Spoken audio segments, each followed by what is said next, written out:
Hi welcome back to my channel. ఎలా ఉన్నారు? అందరూ బాగున్నారు అనుకుంటున్నాను. బయటంతా క్లీన్ చేసుకున్న తర్వాత ఫ్రెష్ అయ్యి వచ్చి పూజకంతా రెడీ చేసుకుంటున్నాను. శుక్రవారం మాత్రం ఏదో ఒక నైవేద్యం చేసి పెడుతూ ఉంటాను. మిగతా టైంలో ఏదో ఒక ఫ్రూట్స్ పెడుతూ ఉంటాను.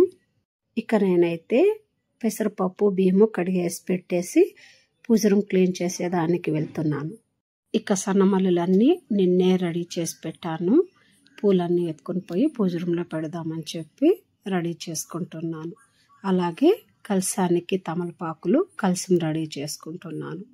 గురువారం సాయంత్రం క్లీన్ చేసి పెట్టుకున్నా కానీ నేను మాత్రం శుక్రవారం తెల్లవారితోనే కలశము అంతా పెట్టుకుంటాను. ఇలా పూజ అయితే సింపుల్గా చేసేసుకున్నాను.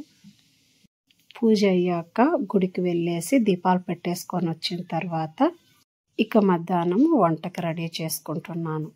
బొడ్డు శనగలు ఉర్లగడ్డ వేసి కర్రీలాగా చేస్తున్నాను.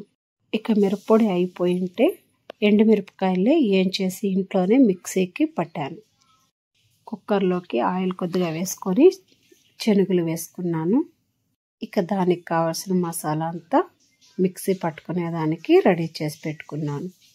అలాగే ఉర్లగడ్డ కట్ చేసి వేసుకుంటున్నాను. మసాలాకి ఎర్రగడ్డ, తెల్లగడ్డ, కొబ్బరి కొద్దిగా వేసుకున్నాను. తెల్ల నువ్వులు కూడా కొద్దిగా వేసాను. అలాగే కారము, ధనియాల పొడి వేసి మిక్సీ పట్టేసుకున్నాను. మా ఇంట్లో అయితే ఎక్కువగా శనగలు కర్రీ చేస్తూనే ఉంటాను. చపాతీ మేము ఎక్కువ తింటాం కాబట్టి. ఇక ఉప్పు కొద్దిగా వేసుకొని పసుపు వేసుకొని ముందుగా ఫ్రై చేసుకోవాలి.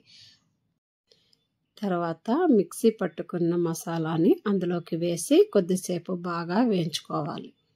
అంటే పచ్చివాసన పోయేంత వరకు ఏగితే సరిపోతుంది. ఏగిన తర్వాత నీళ్ళు 1.5 చెంచా పోసుకున్నాను నేను మాత్రం. ఒక 5 విజిల్ వచ్చేంత వరకు ఉడకపెట్టుకోవాలి. శనగలు హెల్త్కి చాలా మంచిది కాబట్టి మేమైతే తింటానే ఉంటాం. కూరగాయలు లేనప్పుడు మాత్రమే ఇది చేస్తూ ఉంటాను. ఇక పుట్టగొడుగులు ఒక ప్యాకెట్ ఉంటే అది ఫ్రై చేసిద్దాం పిల్లోళ్ళకి అని చెప్పి చేస్తున్నాను. ఆయిల్ కొద్దిగా వేసుకొని తెల్లగడ్డలు బాగా చిన్నగా కట్ చేసుకొని ఎర్రగడ్డలు కొద్దిగా చిన్నగా కట్ చేసి వేసుకొని వేయించుకున్నాను. అది వేగిన తర్వాత పుట్టగొడుగులు వేసుకొని వేయించుతున్నాను. కాసంత ఉప్పు, కాసంత పసుపు వేసుకున్నాను. వాటర్ ఏమి వేయాల్సిన అవసరం లేదు. అందులోనే వాటర్ ఉంటుంది కాబట్టి దాంతోనే వేయించుకుంటే సరిపోతుంది. కాసంత కారము, లైట్గా ధనియాల పొడి కొద్దిగా వేసుకున్నాను. ఇక శనగల కర్రీ అయితే ఇలా వచ్చింది. టేస్ట్ అయితే చాలా బాగుంది. నూగులు కూడా వేసాను కాబట్టి ఈసారి. ఇక మా వారు, నేను, పెద్ద అమ్మాయి తినేసాం. ఈ వీడియో నెక్స్ట్ డే నైట్ తీసాను. ఇక ఇప్పుడు నూగులుంట చేద్దామని చెప్పి శనగ్గింజలు వేయించుకుంటున్నాను. నూగులు 1/2 kg తీసుకొని వచ్చి నీళ్ళలో పోసి బాగా మట్టి లేకుండా గాలిచ్చుకొని కొద్దిసేపు ఏగనివ్వాలి.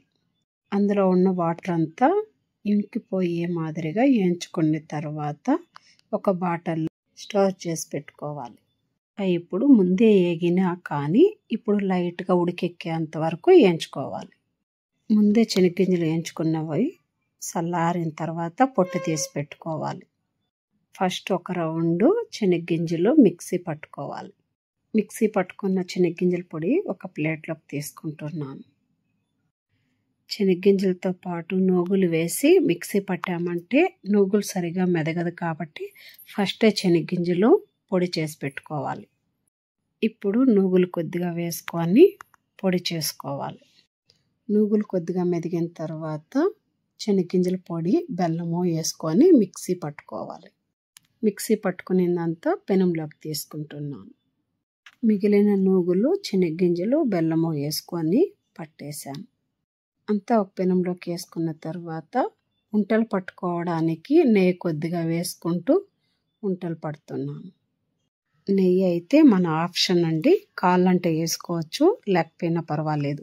అలాగని ఉంటలు పట్టుకున్నా వస్తుంది. మేమైతే నెయ్యి తింటాం కాబట్టి నేను వేసుకొని పట్టుకుంటున్నాను. ఉంటలు పట్టకముందే మా పిల్లలు వచ్చి తీసుకుంటున్నారు. అంటే మా రెండో అమ్మాయి ముందు రోజు నుండి అడుగుతూ ఉంది కాబట్టి చేయగానే వచ్చి తీసుకుంటున్నాడు. ఇక ఇవి 1 వారం లేదా 10 రోజుల వరకు ఉంటుంది.